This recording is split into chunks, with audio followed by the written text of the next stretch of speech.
அடே அப்பா, என்ன இதெல்லாம்? இன்னைக்கு ஃபர்ஸ்ட் நைட் இல்ல? ஓ, நீ பகல்ல தானே வந்திருக்க, ராத்திரி வந்தது இல்லல?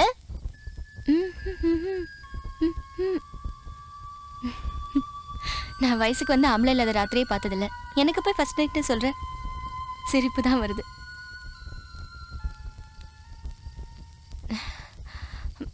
இது வரைக்கும் மற்றவங்க சந்தோஷத்துக்காக எத்தனையோ ராத்திரி நீ முடிச்சிட்டு இருந்திருப்ப. இது முதல் ராத்திரி. தனியா நிம்மதியா நீ தூங்க போற முதல் ராத்திரி.